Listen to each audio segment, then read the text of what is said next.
8 de mayo. Saludos, señoras, señores, bienvenidos un día más a este espacio para la información, para la comunicación en PTV. Vamos con nuestro habitual repaso diario de las informaciones que aparecen publicadas en los periódicos cordobeses, Diario ABC, Diario Córdoba, Diario El Día. Hoy nos acompaña, como cada lunes, Francisco Pollato. Paco, bienvenido. Hola, director de ABC Córdoba, como saben. Hoy, el lunes, hay un tema que copa las portadas, que es las elecciones a la presidencia de la República Francesa. Muy de pasada, muy rápidamente, el Diario Córdoba titula «Europa respira aliviada por la victoria de Macron en Francia». El diario con foto para Emmanuel Macron, el diario El Día, la victoria de Macron en Francia da un respiro a Europa, también foto pequeñita para el nuevo presidente de la República, y el diario ABC también trae a Macron con la mano en el pecho. Francia vota a reinventarse dentro de Europa y del sistema, con la foto, como le digo, para Emmanuel Macron. Bueno, no ha habido sorpresas, era lo previsible, básicamente porque ha habido más voto contra Le Pen que voto a favor de Macron. Sí, esa es una de las lecturas que se está haciendo esta mañana, ¿no? Que si realmente Macron va a presidir la República Francesa con el beneplácito de los franceses, que han votado más en contra de que a favor de, ¿no? La tarea que le queda a Macron ahora mismo es ardua, ¿no? Como hemos dicho algunas veces, sin un grupo en la Asamblea Legislativa, las elecciones son en junio, y con unos planteamientos que pretende a priori poner sobre la mesa una especie de costura entre un lado y otro del arco ideológico, ¿no? Con socialistas, con liberales, en fin, tiene mucha tarea, pero no ha habido sorpresa afortunadamente. Los sondeos se han vuelto a cumplir, los franceses de alguna forma han vuelto de nuevo a hacer un ejercicio de responsabilidad y de interés colectivo. Parece que estamos más contentos tal vez fuera de Francia que en la propia Francia, o que estamos mostrando más euforia fuera que en la propia Francia, pero al final se ha vuelto a cumplir las expectativas, ¿no?, de lo que se esperaba del electorado sobre todo. Quizá lo más peligroso, desde el punto de vista del peligro que vemos en Europa que el Frente Nacional llegue algún día al poder, es que para las legislativas que son ahora, este mismo año, sí que se augura una presencia importante del partido de Marine Le Pen en el Parlamento francés. Es que no hay que olvidar que Marine Le Pen ha obtenido 11 millones de votos en Francia. La victoria de Macron y que haya obtenido 2/3 prácticamente del censo, parece que solapa algunos datos que son preocupantes. Son 11 millones de votantes, creo que un 27% de abstención, muchísimo voto nulo. Es decir, puede ser dudas que floten ahora mismo en subterráneas, pero indudablemente la fuerza del partido ultraderechista de Marine Le Pen da mucho que pensar. Eso sigue estando ahí latente. No es ni la primera vez que los franceses tienen que optar por lo menos malo, digámoslo así, en la segunda vuelta, y que Marine Le Pen sigue creciendo, y es como una mancha de aceite que se sigue extendiendo. De momento se controla, pero puede que en cualquier momento pues ya empiece a aparecer y tome poder. Al final de lo que se trata es de que no acapare poder, de que no toque poder, pero mientras tanto sí está entrando en la sociedad y en capas sociales que incluso costaría trabajo pensar que pudiera entrar. No mucho en la televisión un magnífico reportaje que hablaba, por ejemplo, de la comunidad homosexual en Francia.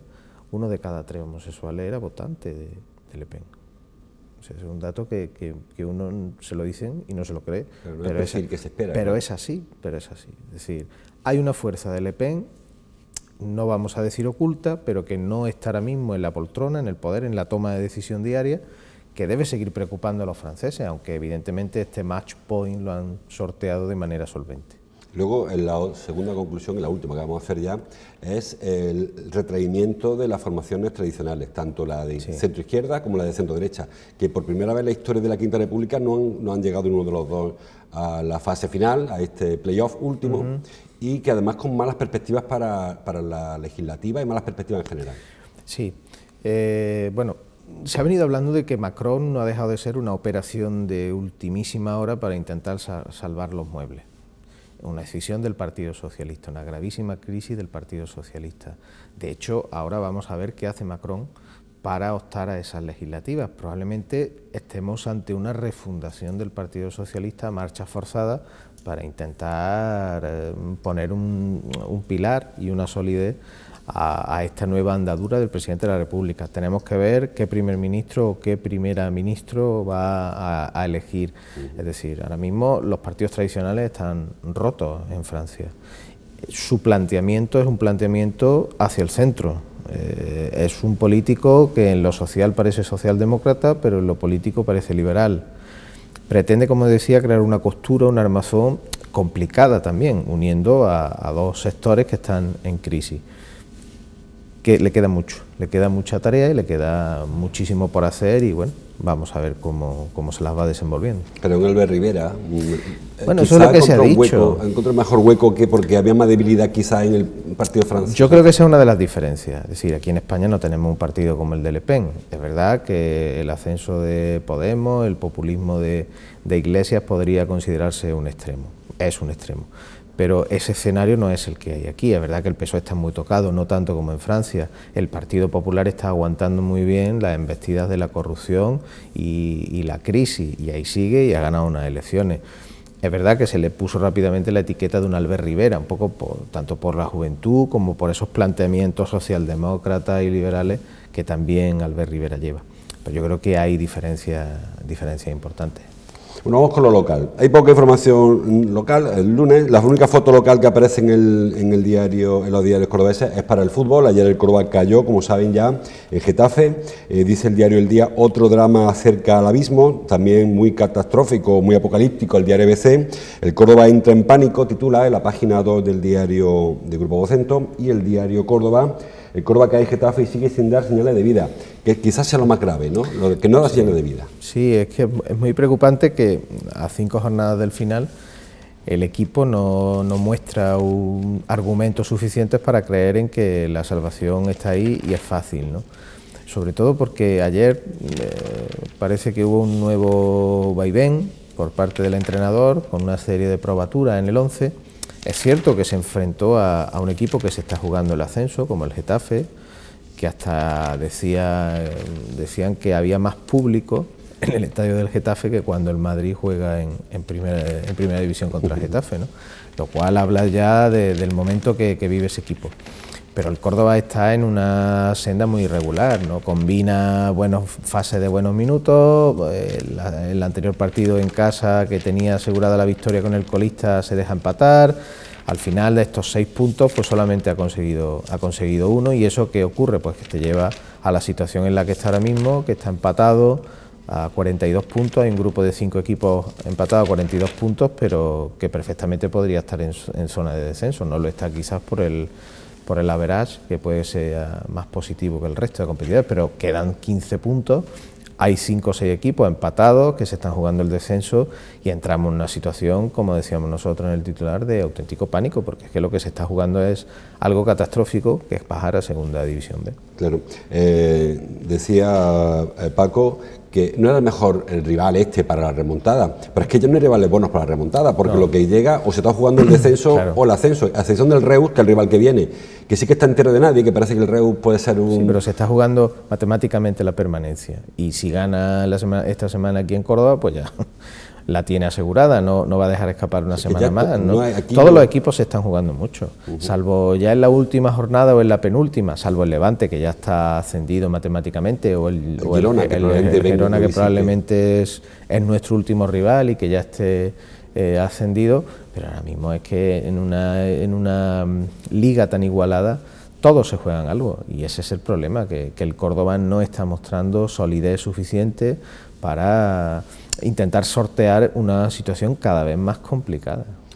La ventaja quizás que los equipos de abajo han ido fallando, pero no esta semana, que se ha apretado muchísimo. Ha ganado el Alcorcón, ha ganado el Mallorca, equipos que estaban como muy... Todo el mundo confiaba en que, bueno, los de abajo son malos todos. Sin embargo, esta semana se ha apretado muchísimo sí, todo. Pero el Nastic empató en Cádiz y solamente el Almería, que jugaba en casa con el Valladolid, pues le benefició porque perdió al Córdoba. Imaginemos que el Almería hubiese ganado, probablemente el Córdoba hoy ya estaría en zona de descenso. El Elche sí parece que ha encontrado un camino descendente, ha cambiado de entrenador y está entrando en barrena. Pero bueno, es que cada semana es jugarse la vida, es una final, como dice el tópico futbolístico. Lo único bueno que tiene esto es que depende del Córdoba todavía, pero sí, a lo mejor no está ni bueno, porque, como decís vosotros, la sensación de la plantilla es que ha entrado en pánico, decís vosotros, pero en colapso, no hay soluciones, no se le ve con capacidad de reacción. Esto es una opinión muy personal, evidentemente ha habido muchas lesiones, sigue habiendo muchas lesiones, pero A mí la sensación es que el entrenador, Luis Carrión, no ha dado con un 11 que le dé garantías. Parece que lo pudo encontrar porque solamente se ha repetido 2 veces alineación. Hubo unos momentos en que parecía que el Córdoba amarraba bien en casa y bueno, intentaba luego fuera de casa arañar algún punto que no hubiese bastado, pero ya es que ni eso, ¿no? Entonces yo me imagino que psicológicamente no es el mejor plan para afrontar estos partidos. Las dudas, los cambios, la falta de gol, que es otra de las grandes carencias que está teniendo el equipo. En defensa no está amarrando lo suficiente y bueno, y aunque perdemos, casi lo mejor del equipo es el portero, ¿no? Que aunque le meten goles, pero bueno, prácticamente salva mucho y en sus actuaciones han sido vitales para arrancar más de un punto. La parte positiva de la jornada es que el Córdoba B se garantiza matemáticamente la permanencia, aunque veremos a ver si nos va a empujar el otro, que será la catástrofe total ya. Ojalá se mantenga y se mantenga también el Córdoba y acabe un poco esta temporada tan aciaga y tan desagradable. Sí. Bueno, seguimos con la información. El diario ABC trae otro apunte local o provincial en este caso, moción de censura en Priego. La primera vez que se produce una moción de censura en Priego, no son muy frecuentes las mociones de censura, en Córdoba nunca ha habido una, la capital, creo recordar, me sale, no recuerdo al menos, son muy infrecuentes, básicamente porque hay un equilibrio, ¿verdad?, en la política provincial, que cuando levanta una tira de la manta en Priego se le sale el pie en ovejo, que parece que este caso ha sido quizá el detonante de esta moción de censura tan rara de Priego, porque no se entiende quizá. No se entiende, no se puede entender que a mitad de mandato se plantee una moción de censura que desde mi punto de vista carece totalmente de argumentos serios, ¿no? El único argumento que se ve a lo lejos es el ansia de poder y a lo mejor que haya algún tipo de vendetta por lo que ha sucedido en Ovejo. Que también estamos hablando de localidades dispares al máximo, ¿no? Estamos hablando de Priego, que es uno de los grandes municipios de la provincia de Córdoba. Luego el PSOE plantea una moción de censura con una marca de Podemos a formación a la que tiene casi en el centro de la diana en Andalucía. No es comprensible que se aferre a esta aventura con Podemos, aunque bueno, aventuras municipales está teniendo. Aparece el Partido Andalucista, que ha desaparecido, pero son los rescoldos de un partido andalucista en Priego que llegó a tener muy buenos resultados. Curiosamente, al principio del mandato, otros líderes que tenía el partido andalucista descartaron por completo a hacer ningún tipo de acuerdo para gobernar, que hubiese sido lo lógico. No tenía mayoría absoluta María Luisa Ceballos, lo lógico hubiese sido que PSOE, Participa, Priego y PEA se hubiesen puesto de acuerdo entonces. No se pusieron de acuerdo. Algunos argumentos que han dicho los proponentes de la moción de censura: el carácter de nepotismo y de malas formas de la alcaldesa, por una serie de contrataciones que podían haber denunciado donde se deben denunciar, pero no sé hasta qué punto eso puede formar parte de una moción de censura. La gestión del agua, que es uno de los grandes problemas que tiene Priego de Córdoba, que es el servicio de agua que está en manos de una empresa con un contrato de concesión que tiene unas condiciones leoninas para el municipio. Casualmente, quien firmó ese contrato fue el Partido Socialista, Tomás, ¿no?, que ahora, efectivamente, está pidiendo la remunicipalización del servicio, que es lo que está haciendo el PP, curiosamente. No hay una consistencia argumental y, sobre todo, no hay unas razones que esté dando la propia alcaldesa y el propio gobierno de Priego como para que se someta al municipio a esta situación, ¿no? El rechazo ha sido bastante palpable, ¿no? Venimos asistiendo a protestas, concentraciones, adhesiones y un silencio atronador por parte de los proponentes, que solo han dado una rueda de prensa y se han topado con unas situaciones de tensión, que tampoco se tiene esto que ir de madre, sino bueno, pues si tiene que ser así, que sea así en el Ayuntamiento de Priego, pero no la veo justificada. Estamos hablando de algo muy serio en un municipio y sobre todo porque ahora entre que si entran las tres fuerzas, se ponen de acuerdo, se reparten las áreas, vuelven a cambiar, o sea, prácticamente el mandato se ha perdido para el municipio, y si había 3 o 4 proyectos como hay, el cuartel de la Guardia Civil, la reforma de la Torre del Homenaje y una serie de proyectos más que hay, algún polígono industrial, me parece que va a ser un parón y quienes van a perder van a ser los ciudadanos. Recordemos que en Priego hay 21 concejales, de los cuales hay 11 de la oposición y 10 del gobierno, y de la 11 de oposición muy repartida, porque tiene 6 el PSOE, corrígeme, 4 sí, PA y uno Podemos, Participa Priego, que es la marca blanca. Que además Podemos ha testificado, digamos, a su concejal, se ha desmarcado por completo de esta moción de censura, con lo cual el concejal queda a su libre albedrío. Y además, aparte de ese rozar la mayoría absoluta que tuvo María Luisa, Ceballos viene de crecer sobre la anterior, sí. Tenía 8, pasó a 10, o sea sí. Que el pueblo de Priego sí. está con la alcaldesa. Sí, yo creo que no tiene mayoría absoluta, pero una mayoría suficiente que le hace negociar los presupuestos, y es verdad que tampoco ha tenido en estos 2 años un camino fácil con la oposición. Pero ya digo, no ha habido razones poderosas para decir que la gestión está siendo tan mala como para la necesidad de poner en marcha una moción de censura. En Priego hace mucho tiempo que no hay mayoría absoluta. No, solamente la época de, no sé si alguna vez Tomás Delgado, estamos hablando de hace mucho. Exactamente. Y eso, años. Hay una tradición de pacto en Priego y de gobernabilidad, ya que no pacto de gobiernos, hubo un gobierno entre PA y PP, creo recordar. Sí. Y luego de ahí para adelante ha sido mayoría minoritaria y con pactos puntuales. Siempre ha sido un municipio que formaba parte de los grandes bastiones del PSOE, como Baena, como Montoro, como Palma del Río, pero que quizá una crisis interna del Partido Socialista en Priego, en la que Tomás Delgado sabe mucho de eso, pero se produjo una decisión que parece que sumió al partido en una situación muy compleja. Y en eso fue aprovechado por el Partido Andalucista, que cobró mucho protagonismo, y por el Partido Popular, que ha sido el que ha sabido mantenerse. Es curioso lo del Partido Andalucista, porque este no es el mismo Partido Andalucista, bueno, no hay Partido Andalucista, desapareció, pero incluso parece que la parte más de izquierda del Partido Andalucista que gobernó con el PP durante mucho tiempo. Te lo comentaba antes que Juan Carlos, no sé si es Priego el apellido precisamente, que era la persona que se presentó por el Partido Andalucista en las elecciones municipales pasadas. Bueno, hubo una reunión y descartaron por completo un acuerdo para desbancar al PP, sino dejarlo gobernar, y ahora ha sido una de las concejalas que quedaba la que ha auspiciado este movimiento, que además también responde un poco al libre albedrío, al interés personal, porque no hay una estructura de partido detrás, no existe el partido. Al final, digamos que la moción de censura también está en manos de concejales pues prácticamente independientes. En el caso de Participa Priego, con el desmarque de su formación, podríamos decir que casi como si fuera un tráfuga entre comillas. Sí.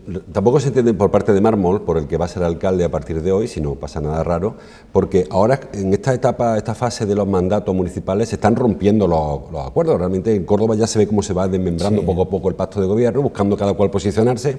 En Priego van con el paso cambiado. Ahora es cuando se van a unir, cuando lo lógico es que ya a esta altura casi estuvieran separándose, buscando su propio electorado. Y sobre todo el efecto contraproducente que esto puede tener para él, para el portavoz del PSOE y el que va a ser nuevo alcalde, si aspira a ser alcalde. Claro. Yo creo que al final esto puede volverse en su contra, y quizá hubiese sido algo más inteligente haberse labrado una oposición más firme y trabajar durante estos 2 años para presentar tus credenciales a las próximas municipales.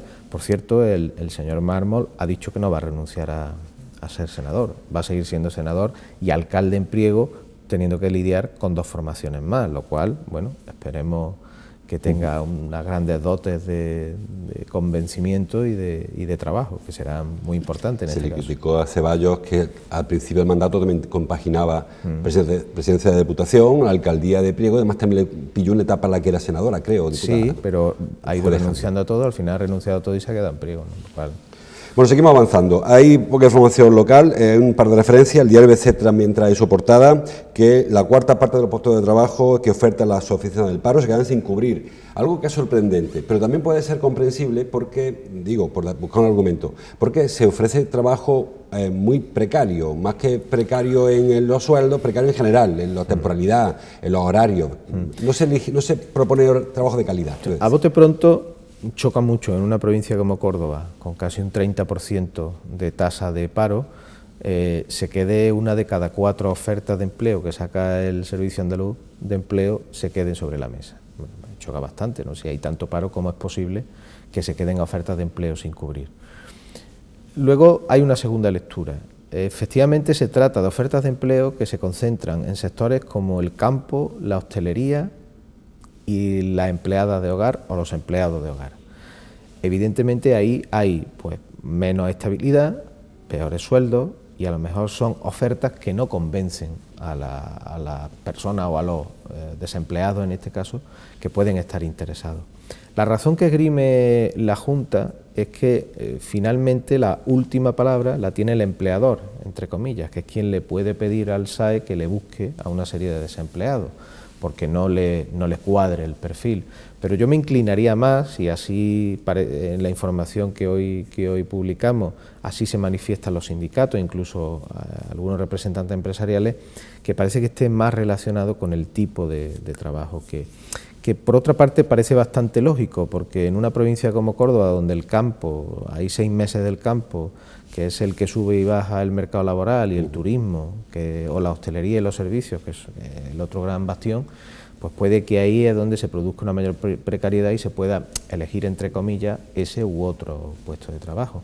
Luego, por otra parte, las empresas de trabajo temporal, alguna referencia hacemos en el informe, pues sí tienen un mayor índice de cobertura de esos puestos de trabajo, no manejan la cantidad que maneja el SAE, que tiene un 75% de efectividad, pero parece que tienen mayor, no sé si se ajusta un poco más a la demanda. Lo que está claro es que una de las cosas que viene fallando en el mercado laboral es precisamente el ajuste, el engarce entre lo que se pide por parte de las empresas y lo que se ofrece por parte de los empleadores o de las agencias de colocación que existen. Sigue siendo un problema el hecho de que no se buscan perfiles que casen o se es consciente de los perfiles que están haciendo falta y no se está ofertando lo suficiente. Es donde iba yo, porque quizás más que culpar al trabajador de que no escoja un trabajo, igual hay que culpar a las instituciones de que no estén fomentando un tipo de producción más hacia la industria o más pensando en unos servicios que sí que estabiliza la economía, que es el gran problema que tiene Córdoba. Y ahí entra la otra pata de la formación profesional, de la formación, de los cursos de formación para parados,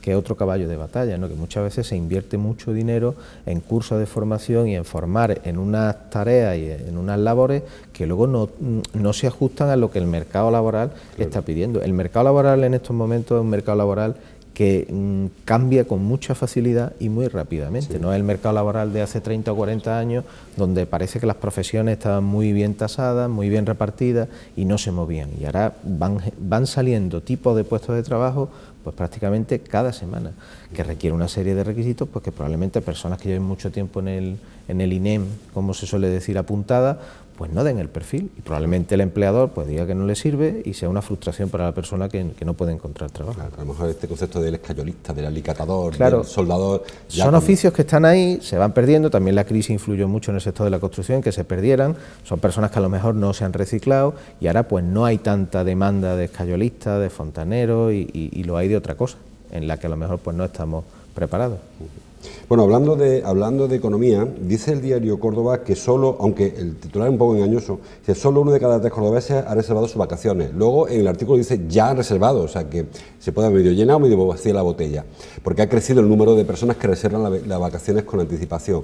Al margen de la valoración que se hace de que si hay una entrada de turoperadores que están reservando, lo cierto es que parece que esto es un síntoma de nuevo de que la economía va bien, o sea que a esta altura ya hay una tercera parte de los cordobeses que ya tengan pensado en qué van a hacer, ha crecido un 5%, dice Antonio Caño, sobre el año pasado.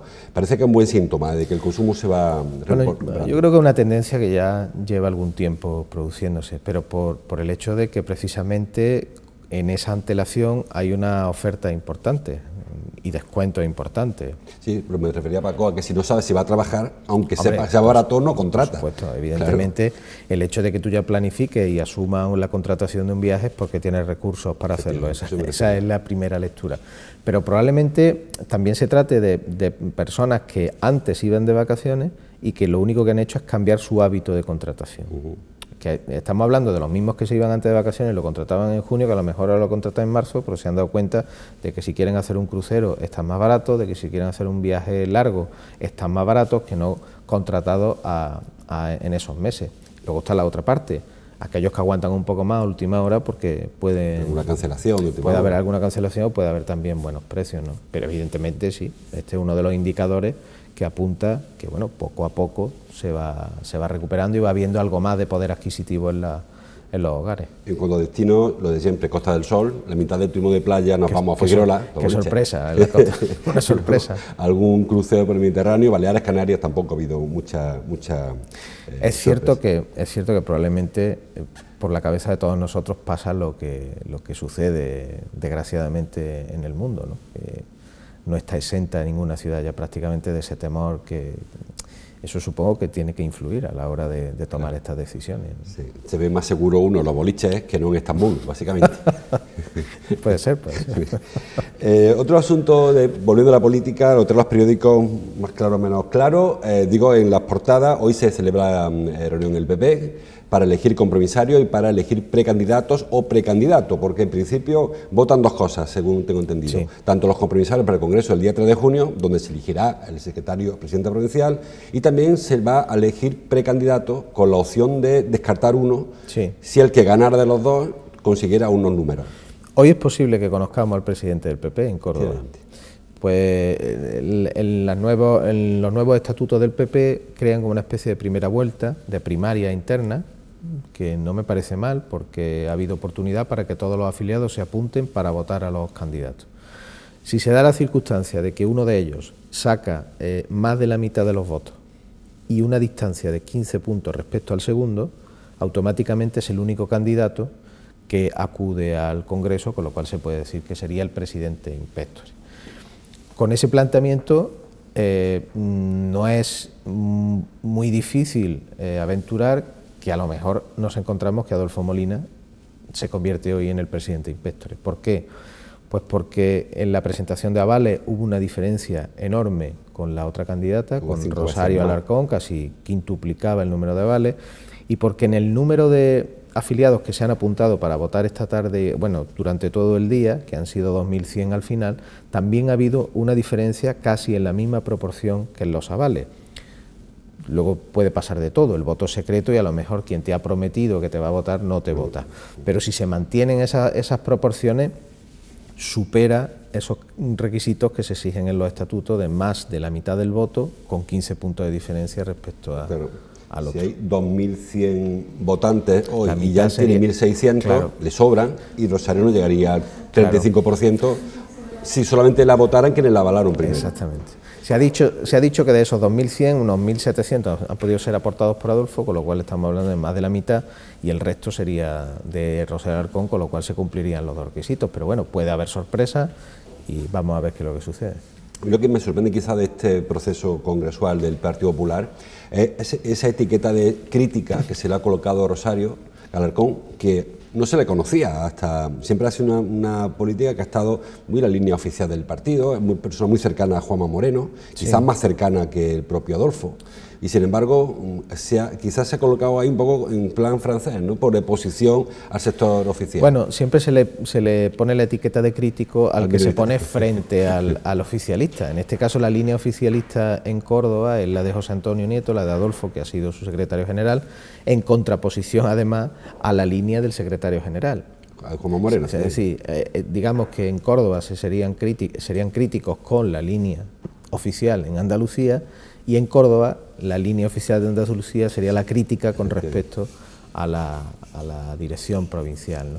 Bueno, ella tomó una decisión, ha dado un paso, evidentemente se ha producido un choque de trenes entre lo que es Juanma Moreno y algunos presidentes provinciales. En Sevilla hay un lío auténtico ahora mismo en el proceso electoral del PP, parece que aquí no va a llegar la sangre al río, pero claro, en el momento en el que hay dos candidatos, pues es lógico que a cada uno se le dé una etiqueta, ¿no? Ella ha dado un paso adelante valiente porque había voces que criticaban, cuestionaban el liderazgo de José Antonio Nieto, la compatibilidad de los cargos, pero al final esto es como todo, hay que dar el paso y hay que enseñar las cartas, ¿no? En ese sentido me parece muy valiente la postura de Rosario, de bueno, si ella tiene propuestas y piensa que se puede gobernar el partido de otra forma, lo mejor es dar el paso y explicárselo a los afiliados, y en ese sentido me parece muy bien lo que ha hecho. Pero lo han dejado quizá un poco solo al final, ¿no?, porque se esperaba la concurrencia de personas importantes en el partido, de Félix Romero, sí, o incluso Salud Andrés Lorite, que quizá podía haber decantado, sin embargo al final...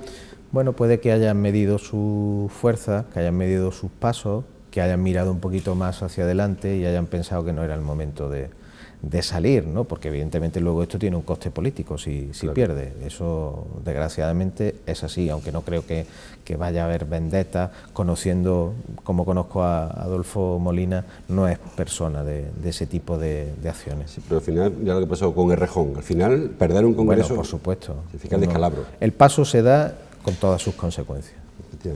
Bueno, muy pocas cosas más. ¿Qué nos queda por ahí? El diario El Día trae una información sobre la población, tampoco es sorpresa, se sigue perdiendo población, básicamente hay más personas que se van de las que llegan, y entonces el saldo migratorio es deficitario. Vinieron muchos en la etapa de bonanza económica, regresaron y ahora estamos exportando lamentablemente mano de obra en lugar de importar. Quizás en las generaciones más jóvenes hay más predisposición a esa movilidad, que es la que no había antes.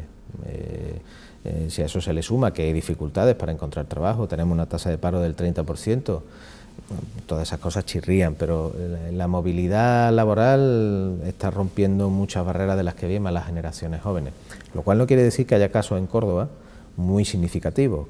Por ejemplo, la localidad de más de 5.000 habitantes en España, que tiene el mayor porcentaje de población autóctona, está en Córdoba, es Montalbán. Pues sí. Debe vivirse muy bien en Montalbán porque nadie. Más del 80% es oriundo y ha nacido en Montalbán y no se ha ido, con lo cual son contrapesos, es decir, habla muy bien también del hecho del afianzamiento de los pueblos y las pequeñas agrociudades que se dice en el interior de Andalucía, de que bueno, se sostiene una población que a lo mejor en otras comunidades se han convertido ya en localidades muertas, ¿no? Quizás, pero para anclar la población en el territorio, Paco, a lo mejor haría falta estabilizar, una obsesión que tengo yo con ese asunto, estabilizar la economía. Montalbán, en la etapa del ajo, en la época del ajo... Pero es que probablemente esa sea una de las razones, el ajo, el cultivo del ajo, un cultivo social, como cualquier cultivo el olivar, afianza a la población, hay otros mecanismos que evidentemente las administraciones han puesto sobre la mesa para afianzar esa población, y porque hay algún componente antropológico, histórico, que le haga ver que son muy de su terruño, ¿no? Que es complicado verlo eso hoy en día con esta cifra de población y en un mercado global como en el que vivimos, pero no sé, se han considerado autosuficientes en ese sentido, ¿no? Terminamos, estamos fuera de hora ya. Un asunto muy rápido, telegráficamente. Los vecinos urgen, dice el diario El Día, a la policía local a actuar contra los veladores. Una guerra que no cesa, pero tampoco empieza, porque se esperaba una actuación. Pedro García dijo otro día que no hace falta porque están trabajando, porque ya los empresarios han reaccionado y han retirado veladores, pero realmente ni empieza ni... Seguimos igual que estábamos. Claro. Uno, solamente dándose una vuelta este fin de semana por Córdoba, se da uno cuenta de que todo esto son vaivenes políticos que no llevan a ninguna parte, que no sirven absolutamente para nada, porque la situación sigue siendo igual. Yo he visto veladores delante de murallones, delante de bienes patrimoniales, y se dijo hace unas semanas que eso se iba a acabar, que se iba a actuar, que se iban a quitar y que iba a venir un señor con una furgoneta a llevarse los veladores.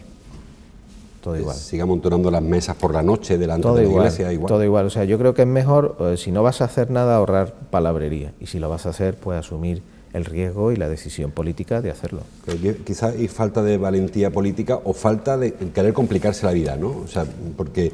No, mucha ganas de complicarse la vida y de no tener un criterio, no tener una coherencia y no tener un arrojo político de si has tomado una decisión llevarla a la práctica, simplemente porque al final se confunde, se generan unas expectativas negativas y luego te das cuenta y te das de bruces con la realidad. Claro que no, como llegó a anunciarse incluso esa actuación de los veladores a pocos días de que empezara la Semana Santa, que es justo cuando las calles se llenan de gente, está todo lleno de turistas, no parece que fuese el mejor momento, no igual ahora en mayo. Si es que, ¿cómo se va a poner ahora a retirar veladores y a que todos publiquemos esas fotografías como un mayo festivo lleno de turistas? Es un sinsentido. Los vecinos amenazan con denunciar, y si hubiera denuncias sí que habría que actuar casi de oficio. Claro, pero es que deberían actuar de oficio. Si es que la ordenanza que tenemos todavía vigente, que no se cumple, con esa nos bastaría.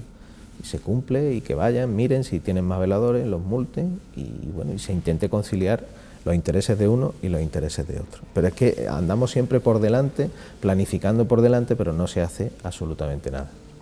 El turismo es una asignatura pendiente que tenemos relación con nuestro hostelería y turismo porque no está resuelto. Parece que el concejal de turismo no tiene una estrategia clara, no tenga un camino claro marcado y que está quizá dando una... Sí, mucho bandazo. Que no beneficia ni a los vecinos ni a los empresarios. Es, por ejemplo, el caso de la Ribera, de la última medida que se ha adoptado, de dejar que los veladores se pongan donde aparcan, solo los fines de semana, pero ya los ves que lo hacen también entre semana, en fin. Me parece que hay un desconcierto, una política minúscula de pequeñas decisiones que además se toman mal, se toman sin ningún criterio, en lugar de ver esto con un poco más de perspectiva, y si hay que actuar, que se actúe con coherencia y tomando las decisiones cuando hay que tomarlas. Pues seguiremos hablando seguro de veladores. Gracias, Paco, nos hemos Gracias a pasado de vosotros. hora como casi siempre. Gracias por tu visita de cada lunes. Le dejo como cada mañana con Ángeles Mellado, hoy está con Rafi Torres, para hablar también de dieta, de nutrición. Le dejo con ella en su café y media. Mañana martes volvemos. Hasta entonces, como siempre, gracias por su atención.